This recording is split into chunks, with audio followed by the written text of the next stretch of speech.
गोमातेला सांगो आपली गाराणी, दूध दुभत्यांची सदा व्हावी वृद्धी. व्हावी कृपा नांदावी रिद्धी सिद्धी, गोवत्स पूजनाने लाभावी समृद्धी. श्री स्वामी समर्थ. तुम्हा सर्वांचे आपल्या यूट्यूब चॅनलवरती मी अगदी मनापासून स्वागत करते.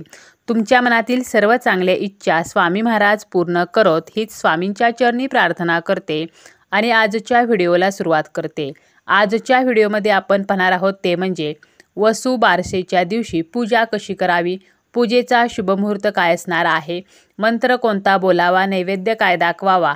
त्याचप्रमाणे जर वसुबारसेची पूजा करण्यासाठी गाय नसेल, कामधेनूची मूर्तीसुद्धा नसेल तर ही पूजा कशी करावी आणि या दिवशी कोणत्या चुका करू नयेत, कोणते पदार्थ आहेत की जे आपण अजिबात खाऊ नयेत आणि नैवेद्यामध्ये सुद्धा हे पदार्थ नसावेत, अशी संपूर्ण माहिती आपण आजच्या या व्हिडिओमध्ये पाहणार आहोत. व्हिडिओला सुरुवात करण्या अगोदर तुम्ही जर चॅनलवरती नवीन असाल आणि पहिल्यांदाच माझे व्हिडिओ पाहत असाल तर चॅनलला सबस्क्राईब करा. व्हिडिओ माहिती पूर्ण वाटला तर व्हिडिओला लाईक करा. वसुबारस या दिवसापासून दिवाळीला सुरुवात होत असते. आता यंदा म्हणजे 2024 मध्ये वसुबारस आणि रमा एकादशी एकाच दिवशी आहेत. तर वसुबारस कधी आहे तर सोमवारी 28 ऑक्टोबर 2024ला वसुबारस आहे. समुद्र मंथनातून निघालेल्या नंदा नावाच्या धेनूला हा दिवस समर्पित आहे. हिंदू धर्मानुसार गायीमध्ये 33 कोटी देवता वास करतात. वसुबारस या दिवशी गायीची वासरासह पूजा केली जाते. घरामध्ये लक्ष्मीचे आगमन व्हावे या हेतूने या दिवशी सवत्स धेनूची पूजा करण्याची पद्धत आहे. म्हणजे गायसह वासराची सुद्धा पूजा केली जाते. त्याचप्रमाणे रमा एकादशीला श्रीकृष्णांची पूजा केली जाते. तसं पाहायला गेलं तर प्रत्येक एकादशीला आपण विष्णूंची पूजा करतो, परंतु रमा एकादशीच्या दिवशी श्रीकृष्णांची विधिवत पूजा केली जाते. दिवाळीचा पहिला दिवस म्हणजे वसुबारस आणि या दिवशी गाय वासराच्या अंगी असलेली उदारता, प्रसन्नता, समृद्धी, शांतता आपल्याला लाभावी म्हणून ही वसुबारस साजरी केली जाते. वसुबारसेची जी पूजा आहे तर ती संध्याकाळच्या वेळेला केली जाते. आता सर्वात अगोदर पाहूया ते म्हणजे पूजेचा शुभमुहूर्त काय आहे तर 28 ऑक्टोबरला सोमवारी संध्याकाळी 5:39 पासून ते रात्री 8:13 पर्यंत आपण पूजा करू शकतो. परंतु लक्षात घ्या, ही जी पूजा आहे तर ती आपल्याला शक्यतो तिन्ही सांजेच्या वेळेला करायची आहे. जरी रात्री 8:13 पर्यंत शुभमुहूर्त असला तरीसुद्धा 5:39 नंतर तुम्ही लगेचच ही जी पूजा आहे तर ती करू शकता. वसुबारसेची पूजा आपण 3 प्रकारे करू शकतो. प्रत्यक्ष आपण ही पूजा करू शकतो, म्हणजे प्रत्यक्ष गाय वासराची पूजा आपल्या घरी किंवा आजूबाजूला गाय असेल किंवा जर गोशाळेमध्ये जाणे शक्य असेल तर त्या ठिकाणी जाऊन पूजा करू शकतो. त्याचप्रमाणे कामधेनू मूर्तीची पूजासुद्धा आपण करू शकतो. आणि जर कामधेनूची मूर्ती नसेल तर मग पूजा कशी करावी तर हे सुद्धा आपण पुढे पाहणारच आहोत. सर्वप्रथम पाहूया ते म्हणजे पूजेचे साहित्य. पूजेसाठी लागणार आहे हळदी कुंकू, त्यानंतर आपल्याला दिवा लागणार आहे. शक्य असेल तर तुपाचा दिवा घ्या किंवा तेलाचा घ्या. अक्षता, फुले, पाणी, त्यानंतर विड्याची पाने लागणार आहेत. कामधेनूची मूर्ती लागणार आहे. आता मूर्ती नसेल तर मग काय करायचं तर हे आपण पुढे पाहणारच आहोत.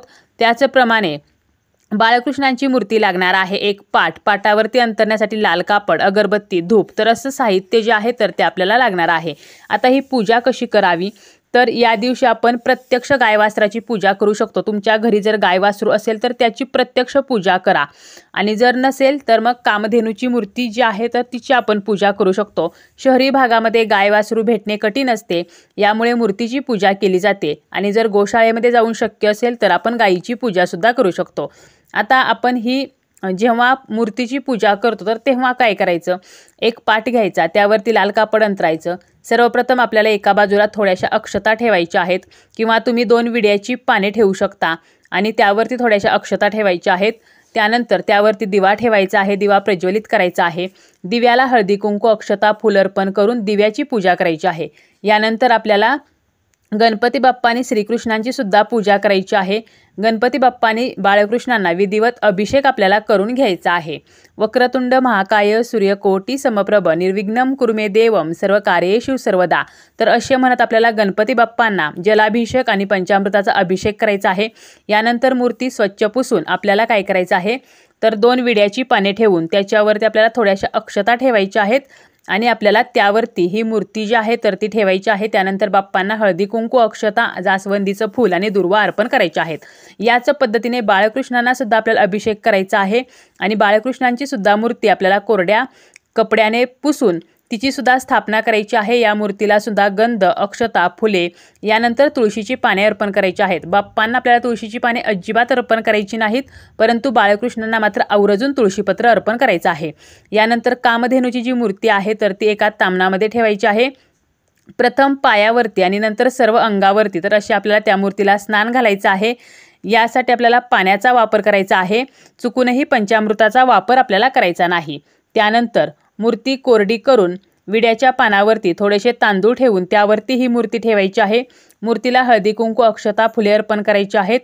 धूप, दीप, अगरबत्तीने ओवाळायचं आहे। बऱ्याच ज्या महिला आहेत तर त्या उपवास सुद्धा करतात। गाईचं जे शेण आहे आणि गोमूत्र आहे तर ते आपली दरिद्रता सुद्धा नष्ट करत असतं। गाईच्या शेणामध्ये माता लक्ष्मीचा वास आहे तर गोमूत्रामध्ये गंगेचे वास्तव्य आहे। दिवाळीचा पहिला दिवा म्हणजे ही वसुबारस। वसुबारस म्हणजे याचा अर्थ असा होतो बघा, वसु म्हणजे सूर्य, वसु म्हणजे कुबेर, वसु म्हणजे धन, ऐश्वर्य, समृद्धी, माता लक्ष्मी आणि सर्वांमध्ये वास असलेला म्हणजे वसु। बारस म्हणजे द्वादशीचा दिवस। तर असा या वसुबारसेचा अर्थ आहे आणि आपण पूजा कशी करायची तर ते पाहिलेलंच आहे। परंतु जर तुमच्याकडे गाय किंवा कामधेनूची मूर्ती नाही, आजूबाजूला गाय नाही, तुमच्या घरी नाही किंवा जवळपास गोशाळा नाही आणि कामधेनूची मूर्ती सुद्धा नाही, तर मग अशा वेळेला तुम्ही पूजा कशी कराल तर तुम्हाला कामधेनूचं चित्र काढायचं आहे किंवा तुम्ही रांगोळीच्या साहाय्याने, तांदळाच्या साहाय्याने गाय वासराचं चित्र रेखाटून पूजा करू शकता। किंवा सर्वात सोपा मार्ग म्हणजे गोपद्माची जी रांगोळी आहे, रांगोळीचा जर तुमच्याकडे साचा असेल आणि गोपद्माचा रांगोळीचा साचा असेल किंवा तुम्ही हाताने गोपद्म काढू शकता आणि या गोपद्मांची आपण पूजा जी आहे तर ती करू शकतो। समुद्र मंथनाच्या वेळी 5 कामधेनू उत्पन्न झाल्या, त्यापैकी नंदा नावाच्या कामधेनूस उद्देशून हे व्रत जे आहे तर ते केले जाते। अनेक जन्माच्या मनोकामना पूर्ण होण्यासाठी वसुबारसेची पूजा केली जाते। आता बघा, आपल्याला ही जी पूजा आहे तर ती कशी करायची तर हे तर आपण पाहिलं। आता खऱ्या गाईची जर पूजा करायची असेल तर गाईच्या पायावरती पाणी ओतायचं आहे, तिला हळदी कुंकू लावायचं आहे, अक्षता, फूल अर्पण करायचं आहे, हार घालायचा आहे, निरंजनाने ओवाळायचा आहे, नैवेद्य जो आहे तर तो दाखवायचा आहे।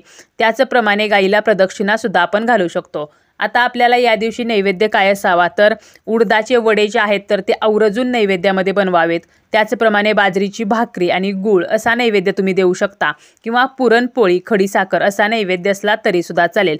नैवेद्यामध्ये चुकूनही गाईच्या दुधापासून किंवा तुपापासून बनलेले पदार्थ, मिठाई तर याचा वापर आपल्याला करायचा नाही। त्याचप्रमाणे या दिवशी काही पदार्थ खायचे नाहीत, जसं की या दिवशी गहू, मूग तरी हे जे पदार्थ आहेत तर ते खाऊ नयेत।